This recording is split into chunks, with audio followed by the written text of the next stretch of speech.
It started when SCSO Record Section employee Barbara Bell watched her son Michael's health steadily get worse. He was in complete kidney failure. They biopsied both of his kidneys when he was diagnosed, and they said they're both shot.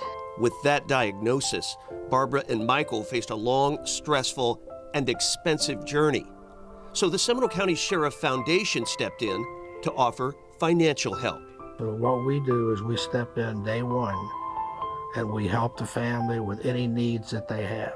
And we want to be able to be there to help them with those bills, because we know a lot of times that there is insurance in place, but as we've all probably had experience with insurance companies, they sometimes take a while before they make payments. I was just flabbergasted. In fact, I started crying, and I said, tell them yes, we will gladly accept the help. The Sheriff Foundation is there to help any of the agency's 1,400 employees and their families, sworn and civilian, first responders, and those who support them. You know, one-on-one at 3 o'clock in the morning, pulling somebody over on a Saturday, you don't know what you're gonna face, and that's a pretty scary moment. And so you need to know and have the comfort that there's somebody like our foundation behind you that's supporting you and your family if something was to happen, and that's why we do this. We want to make sure that all of our members know that this Sheriff Foundation exists. They're the real deal. They will give all to make sure that our protectors are protected. Anyone that can think about donating to the foundation, there is a need. Things that will come up that can really impact a family.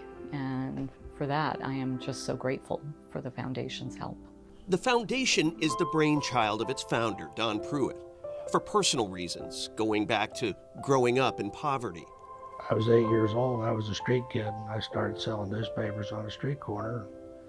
One night, unfortunately, I got hit by a car, and the police officer was the first guy I remember seeing standing over me, and he picked me up, tried to stop the bleeding in my leg, and he said, "I'm gonna take you home." And I said, "Well, I can't do it yet. I still got papers I have to sell. If I don't sell them, I'm gonna have to pay for them." He said, "No, you're not gonna do that either." He said, "I'm gonna buy them all, and I'll give them to the guys down at the station. But he said, I'm gonna take you home, take care of you." And he stayed with me probably for over 3 hours. Their stories of being helped and mentored by law enforcement officers are common among these successful business owners and community leaders who make up the foundation board. And I never forgot him. And I'm just trying to repay him. There's a lot of pride. And sometimes when your family is looking at something so daunting, you need to kind of like put that to the side and say, look, if there's a way you can help, please do. And just the generosity has just been overwhelming. Michael's kidney donor was a perfect match. Oh my God, it's been a change like night and day. And now, 4 months later, he's back to doing the things he used to do. Thanks to that paper boy of yesteryear, still paying forward a policeman's act of kindness and the Seminole County Sheriff Foundation. This is our family.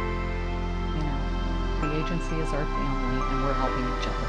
That just relieves a huge stress. And so for that, I'm eternally grateful, and so is Michael.